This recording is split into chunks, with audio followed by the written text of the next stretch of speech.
أعوذ بالله من الشيطان الرجيم. بسم الله الرحمن الرحيم. يا أيها الذين آمنوا اذكروا نعمة الله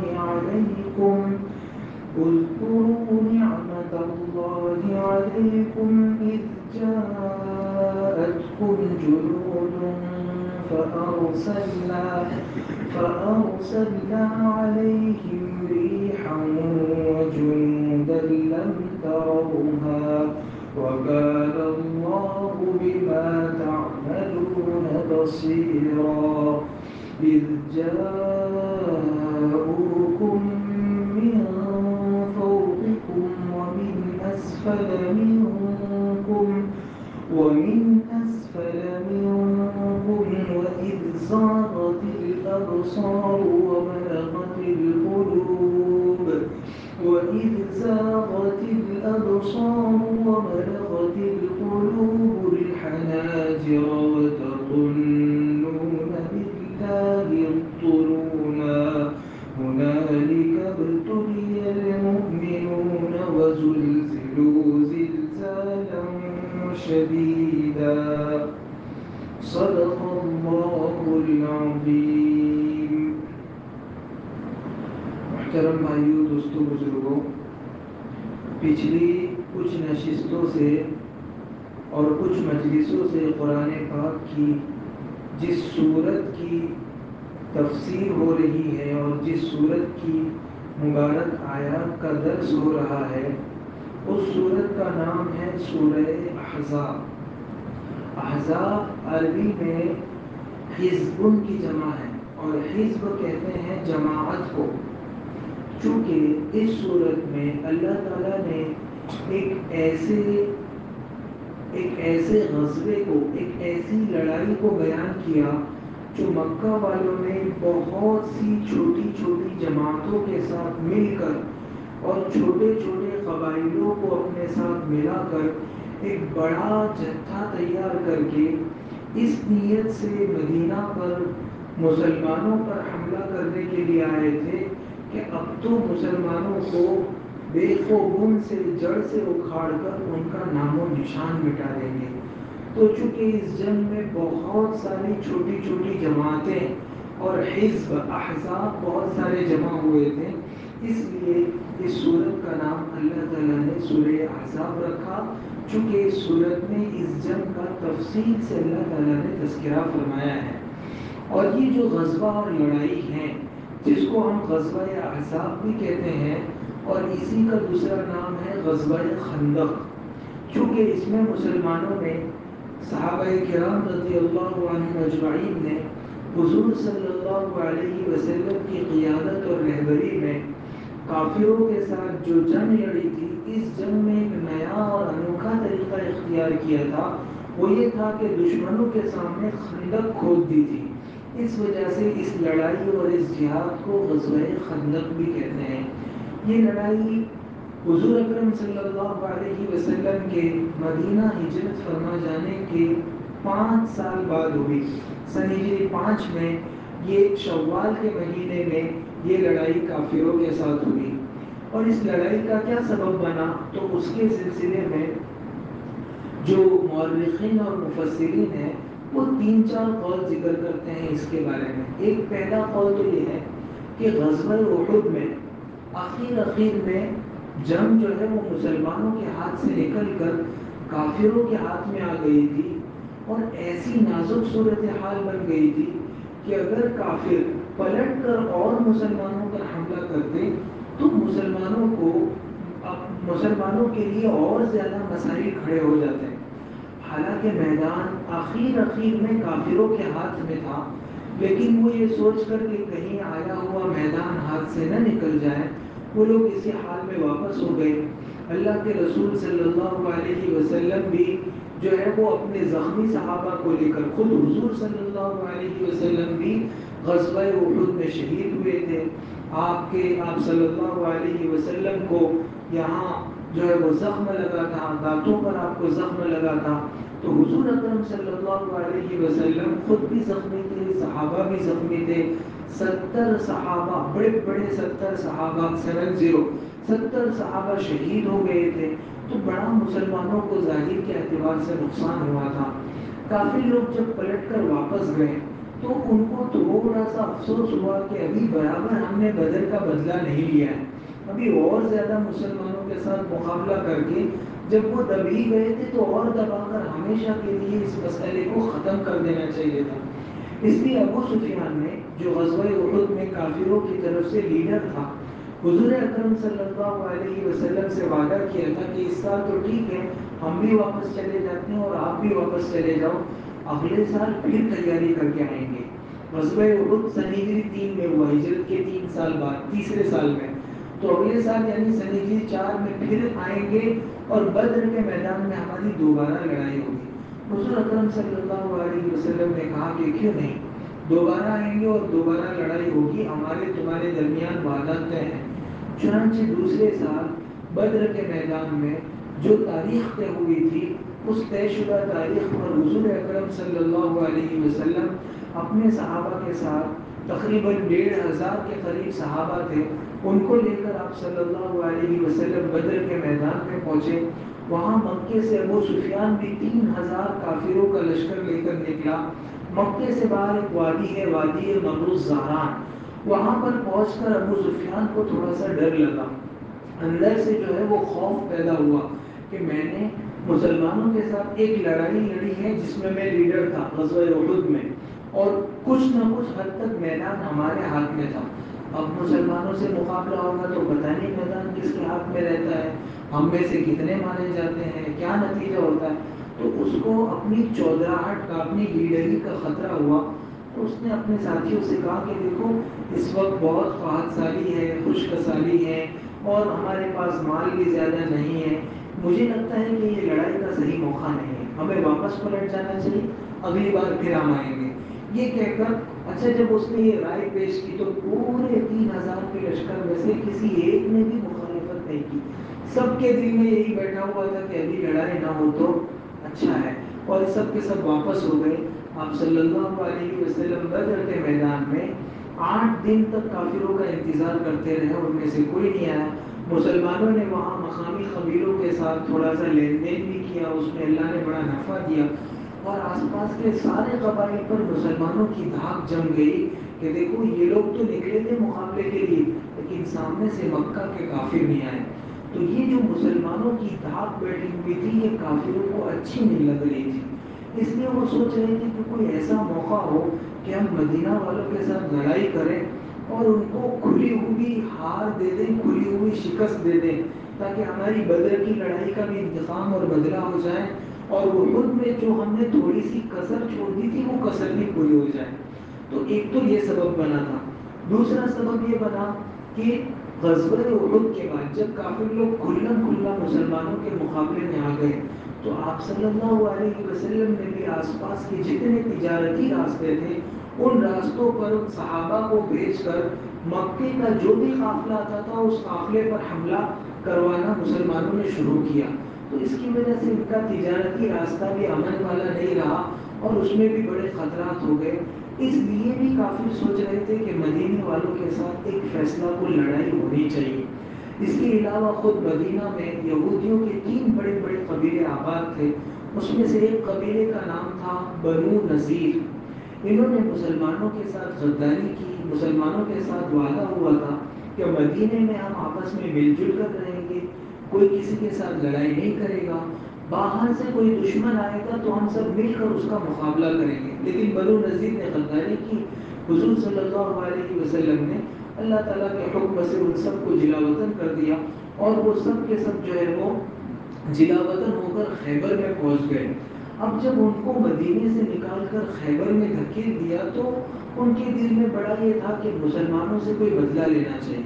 چنانچہ خیبر النذیر کا جو سردار تھا جس کا نام ہے حیی ابن اخطب، اس نے اپنے کچھ سرداروں کو ساتھ میں لیا اور مکہ گیا اور مکے کے کافروں کو اس بات پر ابھارا کہ تم مدینے والوں کے ساتھ لڑائی کرو ان کی تعریف کی اور ان کی تعریف میں جھوٹی جھوٹی باتیں کی، حتیٰ کہ ایک موقع سے کافروں نے یہ بھی کہا کہ تم یہ بتاؤ کہ ہمارا مذہب اچھا ہے کہ محمد کا مذہب اچھا ہے۔ حالانکہ یہودی تو حضرت موسیٰ علیہ السلام کو ماننے والے اور کافر تو بتوں کے سامنے جھکنے والے۔ موسیٰ علیہ السلام کے مذہب میں یہ لوگ بھی منع کرتے تھے کہ بتوں کے سامنے جھکنا نہیں، لیکن اس موقع سے باوجود یہ کہ وہ سب صحیح جانتے تھے، انہوں نے کافروں کو یہ کہا کہ نہیں تمہارا دھرم صحیح ہے۔ اور پھر جو ہے وہ ابو سفیان نے یہ کہا کہ اگر ہمارا دھرم صحیح ہے تو آؤ، تمہارے 20 آدمی اور ہمارے 50 آدمی ہم سب مل کر کعبے کی دیوار کے سائے میں کعبے کی دیوار پر اپنا سینہ چمٹا کر کعبے کے رب کے ساتھ یہ وعدہ کرتے ہیں کہ جب تک اس علاقے اور اس سرزمین سے مسلمانوں میں سے ایک کا نام و نشان نہیں مٹا دیں گے تب تک ہم میں سے ہر آدمی لڑتا رہے گا۔ اور یہ سب گئے کعبے کی دیوار سے سینہ چمٹا کر انہوں نے معاہدہ بھی کیا۔ اللہ کا کتنا بڑا علم ہے، کیسے اللہ کی بردباری اور رحم و کرم ہے کہ کعبے کی دیوار پکڑ کر خود کعبے کے بھیجے ہوئے رسول کے خلاف جنگ کا معاہدہ ہو رہا ہے، لیکن اللہ تعالیٰ کی طرف سے ان کو کچھ نہیں کہا گیا۔ پھر اسی موقع سے ابو سفیان نے کہا کہ تم لوگ کہتے تھے کہ ہمارا دھرم اچھا ہے، تو چلو ہم اس وقت تک تمہاری بات نہیں مانتے جب تک کہ ہمارے بتوں کے سامنے تم سجدہ نہیں کرو۔ وہ یہودی، حالانکہ یہود کے دھرم میں بت کے سامنے جھکنا نہیں ہے، وہ یہودی اس لیے کہ یہ لوگ مسلمانوں کے خلاف لڑائی کریں بتوں کے سامنے بھی انہوں نے سجدہ کیا۔ اور یہ سب چیزیں ملا کر پھر انہوں نے یہ طے کیا۔ پھر اس کے بعد یہ جو یہودی وفد ہے قریش کو، تو انہوں نے مکے کے کافروں کو آمادہ کر دیا کہ تم لڑائی کرو گے مسلمانوں کے ساتھ۔ پھر مکے کے آس پاس جو جنگجو قبائل تھے، بعض قبیلے تھے جنگجو یعنی لڑاکو، بہت خطرناک قسم کے، جن میں کا سب سے بڑا قبیلہ تھا بنو غطفان، جن کے ساتھ مسلمانوں کی فتح مکہ کے بعد بھی لڑائی ہوئی، یعنی مکہ فتح ہو گیا اس کے بعد بھی ان کے ساتھ لڑائی ہوئی تھی۔ بنو غطفان کو بھی ان لوگوں نے خوب اکسایا اور ان کو یہ لالچ دے، چونکہ وہ لڑاکو قوم تھی، ان کو دھرم سے کوئی لینا دینا نہیں تھا۔ ان سے یہ کہا کہ دیکھو، اگر تم جب قریش مکہ کے کافر مسلمانوں سے لڑنے کے لیے مدینہ آئیں گے، اگر تم ان کے ساتھ مل کر آؤ گے تو ہم خیبر کی 1 سال کی کھجوریں ساری کی ساری تمہارے حوالے کر دیں گے۔ اور ان کا سارا گزر بسر کھجوروں پہ ہوتا تھا، تو اس لالچ میں انہوں نے کہا کہ ہاں ہم شریک ہوں گے، اور ان کے آس پاس جتنے چھوٹے چھوٹے قبائل تھے ان سب کو بھی شریک کرنے کا وعدہ کر لیا۔